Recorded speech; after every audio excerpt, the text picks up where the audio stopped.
am Barb, and I am 74 years old. Barb, what makes you smile?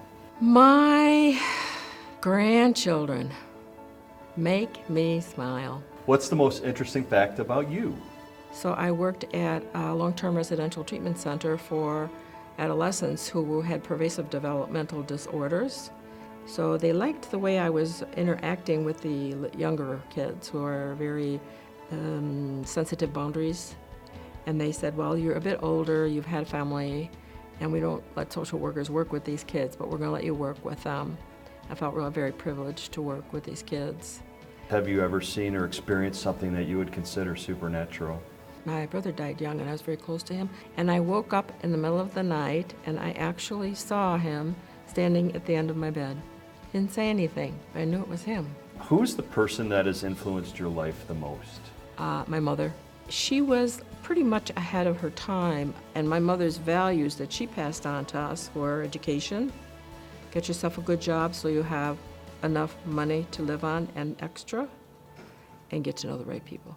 So can you tell us about a specific moment in your life where you felt loved? I remember my dad carrying me into the house from the car, cold day. When we got home, you know, he would wake me up and carry me into the house, and that always felt very warm and loving. They say it's the little things in life that matter the most. What are some of those little things in your life? Best things in life are free, is what I've always said to my kids, but you do need money to live. You do need this, this, and this, and this.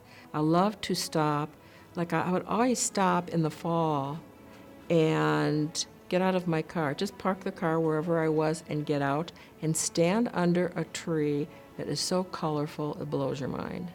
Well, what's the number one thing on your bucket list? To see the youngest of my grandkids grow up a bit before I pass away. That would be the most important thing on my bucket list, are the grandkids. What's one thing about this life that you wish you understood more clearly? Where do we really go when we die? I really want to know that answer.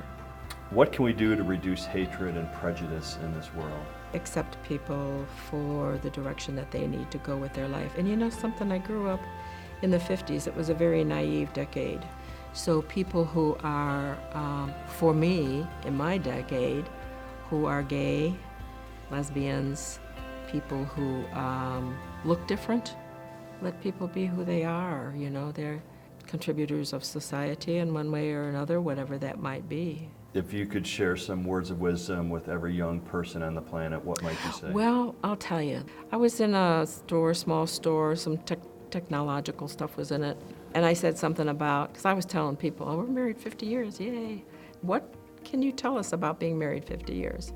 Never forget what brought you together. That's the first of your foundation, the first brick of your foundation.